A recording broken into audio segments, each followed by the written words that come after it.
የሱዳን ጦርነት አዳዲስ ለውጦችና ቀጠናዊ ተጽዕኖው ምን ይመስላል? በቅርብ ወራት የሱዳን ሰራዊት የኃይል ሚዛን ማየሉ በከፍተኛ ደረጃ መነጋገሪያ ሆኖ ነበር የሰነበተው።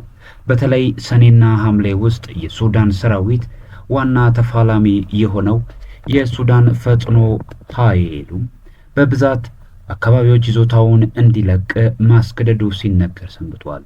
ሰራዊቱ ድል እየቀናው ነው የሚለው ጉዳይ የበለጠ እንዲጠነክር ያደረገው ደግሞ በብሉ ናይል በሁለቱ ኮርዶፋን ግዛቶች ቁልፍ የሚባሉ ከተሞችን ከፈጥኖ ደራሽ ሰራዊቱ ማላቀቁ ጭምር ነበር። ከነዚህ ቁልፍ የመፋለሚያ ከተሞች አንዷ ደግሞ ከኢትዮጵያ ቤንሻንጉል ጉሙዝ ክልል ጠረፍ ጋር የምትያያዘው ኩርሙክ ከተማ ናት ይባላል። ባለፈው ሳምንት መገባደጃ የሱዳን ፈጥኖ ደራሽ ኃይል የብሉ ናይል ግዛት ጠረፋማ ከተማ የሆነችውን ኩርሙክ ከተማ ዳግም መቆጣጠሩም ያልተገመተ ነበር። የፈጥኖ ደራሽ ኃይሉ ጠንካራ ይዞታዎቹ ከሚባሉት ከብሉ ናይል፣ ኮርዶፋና ዳርፎር ግዛቶች መገፋቱና ብዙ አካባቢዎችን መልቀቁ እየተነገረ ባለበት በድጋሚ ኩርሙክን ከሱዳን ሰራዊት እጅ አስለቀቀ መባሉ ልዩ ትኩረት ስቧል። የቻይናው ሲጂቲኤንን ጨምሮ በርካታ ዓለም አቀፍ የሱዳን መገናኛ ብዙሃን በሱዳን በበርካታ አካባቢዎች አሁንም የተጠናከረ ውጊያ መቀጠሉን እየዘገቡ ነው። በካርቱምና በኦምዱርማን የድሮን ጥቃት መቀጠሉ ሲነገር፣ ሁለተኛዋ ትልቅ የሱዳን ከተማ የምትባሏ ኒያላ በፈጥኖ ደራሽ ኃይሉ እጅ መውደቋን ሱዳን ትሪቢዩን ዘግቧል። አል ኦቤይዳን ካዲጉሊ አካባቢዎችም የተጠናከረ ውጊያ መኖሩ የተዘገበ ሲሆን የኃይል አውታሮች ጭምር የድሮን ጥቃት ሰለባ የሆኑ ነው የሚል ሪፖርቶችም እየወጡ ይገኛሉ። ሰላም፣ ይህ ባዮ ዓለም ነው። በዓለም ዙሪያ ልዩ አነጋጋሪና ወቅታዊ ጉዳዮችን የምንነጋገርበት። ለዚህ ቻናል አዲስ ከሆናችሁ ፎሎ ማድረግ እንዳይረሳም። የሱዳን ከኢትዮጵያ ሁኔታ ጋር ምን አይነት ትስስርና ምን አይነት አዲስ የሆኑ ስትራቴጂ ጉዳዮችን ይዞ ሊመጣ ይችላል? የተወሰኑ ደቂቃዎችን አብረን ቆይተን እንነጋገር። ከ150,000 ሰዎች በላይ መገደሉ የሚነገረው የሱዳን ጦርነት ባለፉት ጥቂት ሳምንታት በኮርዶፋና በብሉ ናይል በተካሄዱ ጠንካራ ውጊያዎች ደግሞ ብዙዎችን በማፈናቀል ላይ መሆኑ ተመላክቷል። የተባበሩት መንግስታት ድርጅት ተመድ የሰብአዊ ረድኤት ማስተባበሪያ ጽሕፈት ቤት በኮርዶፋና በብሉ ናይል ባለፉት ሳምንታት በቀጠሉ ውጊያዎች 10,000 ሰዎች ከቤት ንብረታቸው መፈናቀላቸውን ይፋ አድርጓል። ዓለም አቀፉ የፍልሰተኞች ድርጅት በምህጻረ ቃሉ IOM በበኩሉ ከብሉ ናይል ብቻ ወደ 5400 ሰዎች ውጊያውን ሸሽተው ተፈናቅለዋል ብሏል። የሱዳን ሰራዊት አዛዥ ጀነራል አብዱል ፈታህ አልቡርሃን በሱዳን አቀፍ የሰላም ንግግር ሁሉን አቀፍ የሰላም ንግግር እንዲደረግ ያቀረቡት የሰላም ሐሳብ በተቀናቃኛቸው በፈጥኖ ደራሽ ኃይሉና በአጋሮቹ ውድቅ ሆኗል። የሱዳን ጦርነትን ለማስቆም የሚቻለው በምን መንገድ ነው የሚለው ጥያቄ ባየለበት በዚህ ወቅት የጦርነቱ ግለትና አድማስ መስፋት ደግሞ ለቀጠናው ጭምር አሳሳቢ መሆኑን በሰፊው እየተነሳ ያለ ጉዳይ ነው። የጠቅላይ ሚኒስትር አብይ አህመድ አስተዳደር የምስራቅ አፍሪካ አማካሪ አቶ ጌታቸው ረዳ በሰሞነኛ የጦርነት መጋጋል ጉዳይ ባሰፈሩት የኤክስ ወይም የትዊተር መልእክታቸው የሱዳን ተፋላሚ ኃይሎች አሁን በጦርነት ፍጹም የበላይነት ይዞ ለመውጣት አንዱ በሌላው ላይ ጥቃት ማጠናከራቸውን አመላክተዋል። አንዱ ሌላውን አሸንፎ ጦርነቱን ለመደምደም ውጊያውን አጠናክሯል።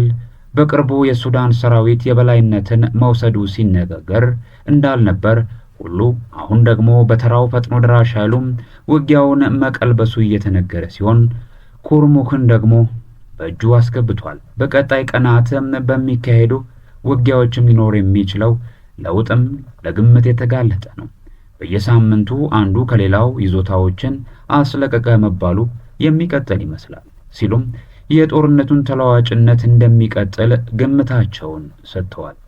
በዚህ መካከል ግን የሱዳን ሕዝብም ሰቆቃ መቀጠሉን ያወሱት አቶ ጌታቸው የሱዳን ችግር ጉልበትና ጠመንጃም መፍትሄ እንደማይሆን አስምረውበታል።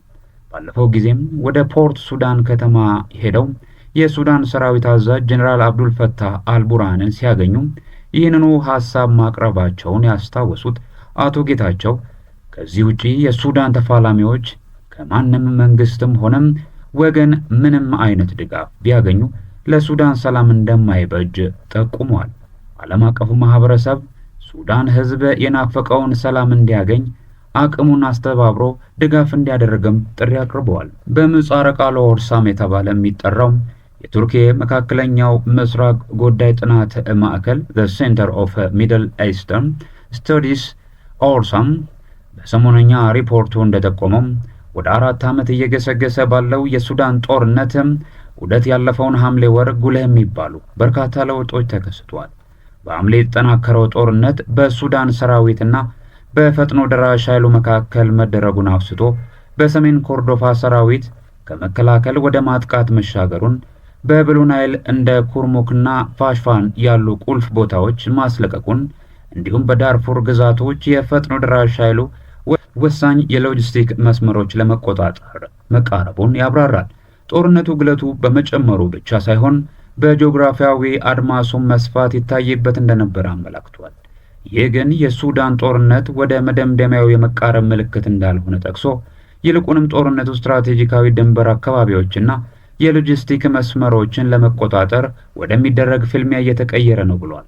ይህ ደግሞ የሱዳን ጦርነት ከቀጠናው ሰላም መረጋጋት ጋር የበለጠ እንዲተሳሰር እንደሚያደርግ የሱዳን ሰራዊት በፈጥኖ ደራሽ ኃይሉ ላይ የበላይነት እየጨበጠ ነው በሚባልበት ሰሞን የግጭት ሪፖርቶችን የሚያወጣው አክሌደም በአጋራው ሀተታው ያቀረቡት አሊ መሐመድ አሊናም ኖሃድ የሱዳን ፈጥኖ ደራሽ ኃይል በሱዳን ሰራዊት በሶስቱ አቅጣጫ የተከፈተበትን ጥቃት ለመከላከልና ዳግም ድል ለማግኘት እንደሚቸገር ግምታቸውን አስቀምጠው ነበር።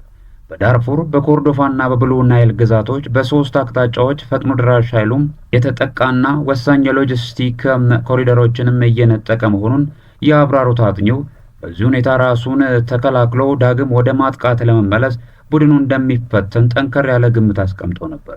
ይሁን እንጂ እነሱ ከገመቱት በተቃራኒው በጥቂት ሳምንታት ልዩነት ፈጥኖ ደራሽ ኃይሉ ዳግም አንሰራርቶ የብሉ ናይል ግዛቷን ኩርሙክ ከተማን ለመቆጣጠር መብቃቱ ተረጋግጧል።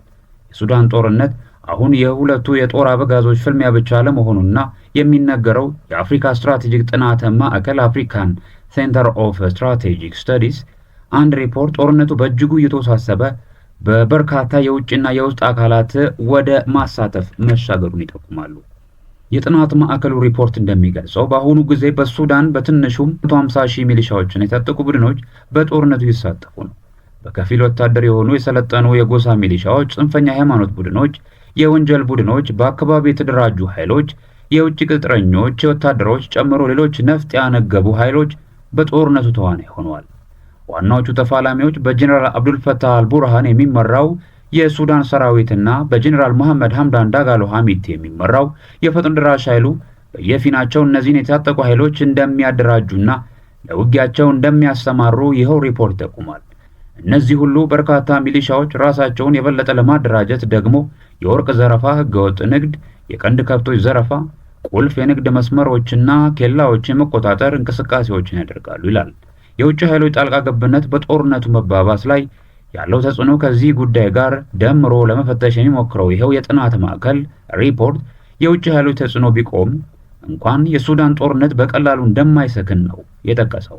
የውጭ ኃይሎች እጃቸውን ቢሰበሰቡ ሱዳን በውስጧ የተፈለፈሉ የጦር አንጃዎችን አደብ ለማስገዛት ወደ ሰላም ለማምጣት እጅግ ውስብስብ የፖለቲካ ችግር የታቀፈች ሀገር መሆኗን ሪፖርት ያስረዳል። የዓለም አቀፍ ስትራቴጂክ ጥናት ማዕከል የሚለው አሜሪካ ተቋም የቅርብ ሰሞን ሪፖርት ደግሞ ሱዳንን ጦርነት ለመቋጨት አዲስ አይነት የሰላም ጥረት ያስፈልጋል ይላል። የሱዳን ግጭት ቁልፍ ምንጭ የሆኑ ችግሮችን ለይቶ ማድረቅ እንደሚያስፈልግ ነው ይህ ሪፖርት የሚጠቁመው። በ2025 ወደ 74.6 ቶን ወርቅ ያመረተችው ሱዳን በዓለም አቀፍ ደረጃ ወርቅ በማምረት ቀዳሚ ከሆኑ 20 አገሮች አንዷ ስትሆን በአፍሪካ ደግሞ 5ኛ ላይ ናት። የወርቅ ገቢ የሱዳንን ጦርነት ለማስቀጠል ዋና ግብዓት ነው የሚለው ሪፖርቱ አገሪቱ ከምታመርተው ወርቅ ከ50 እስከ 70% በህገወጥ መንገድ በኮንትሮባንድ እንደሚቸበቸብ ለጦርነቱ መደጎሚያም እንደሚውል ይገልጻል። የሱዳን ጦርነት ይህንና መሰል በሆኑ ውስብስብ ጉዳዮች እየተተበተበ በመሆኑ ሰላም ለማግኘት እጅግ በጣም አዳጋች ውስብስብም ያደርገዋል። ለሱዳን እንዲሁም ለምስራቅ አፍሪካም ሁሉ ሰላም እንመኛለን። ለዚህ ቻናል አዲስ ከሆናችሁ ሰብስክራይብ፣ ላይክ፣ ሼር ማድረጋችሁን እንዳትረሱ። ይህ ባዮ ዓለም ነው። በሌላ ዝግጅት እንገናኛለን። መልካሙን ሁሉ ተመኘን።